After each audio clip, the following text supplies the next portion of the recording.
Hello, everyone. This is Tony And Jones. this is the Reverend Russell, and this is the Hardest Question video blog for the first Sunday in Lent of Year B. of Year B. So we circle back to early Mark, which was a few verses that were skipped during Advent.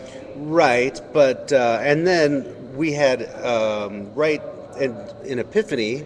We had part of these verses. We had part of these verses. A few of these verses. Yeah. But we did skip the very brief baptism and temptation. But what my thing is, when I'm preaching that beginning of Mark, we have it for so many weeks, I can't just preach verse like 4 through 6, you know, With no mention So Yeah. I feel like I've preached on these things like so many times already because Yeah. I mentioned them all because it's Well, I guess what's interesting here is it's actually interesting in the context of what we've been talking about in the last few weeks about, Mark really places Jesus as like a homeboy in Capernaum. right.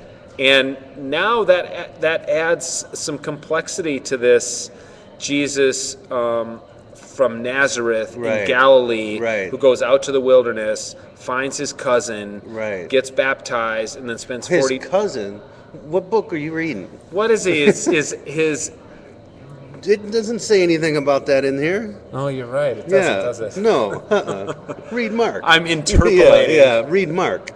Yeah. Okay, he gets baptized. He goes out to Jericho to get baptized. In those days, he was baptized by John in the Jordan. Right, at Jericho. Okay. Yeah. And then so he's from Nazareth. Right, so he's going all the way south. He goes to Jericho. He gets baptized by John. Yeah.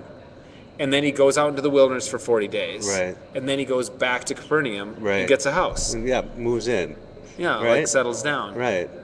So, what are we talking about here? Why is this text in here at the beginning of Lent? Well, of course, it's because the first week of Lent is always about Jesus' temptation in the wilderness. Yeah. Whatever gospel year you're in, that's the text. Right, so it's about the temptation. Right. And what kind of temptation meat do we get here? None. Yeah. He was tempted by Satan, and he's waited on, and he was with wild beasts, and the angels waited on him. We don't get the three questions, the three specific temptations. Yeah. So it's just like a time of trial. Riff on that sentence for 40 days. Yeah, for 25 minutes. Yeah. That's about all there is. What are you going to preach? That's it. Yeah. That's all we got. All right, well, good luck.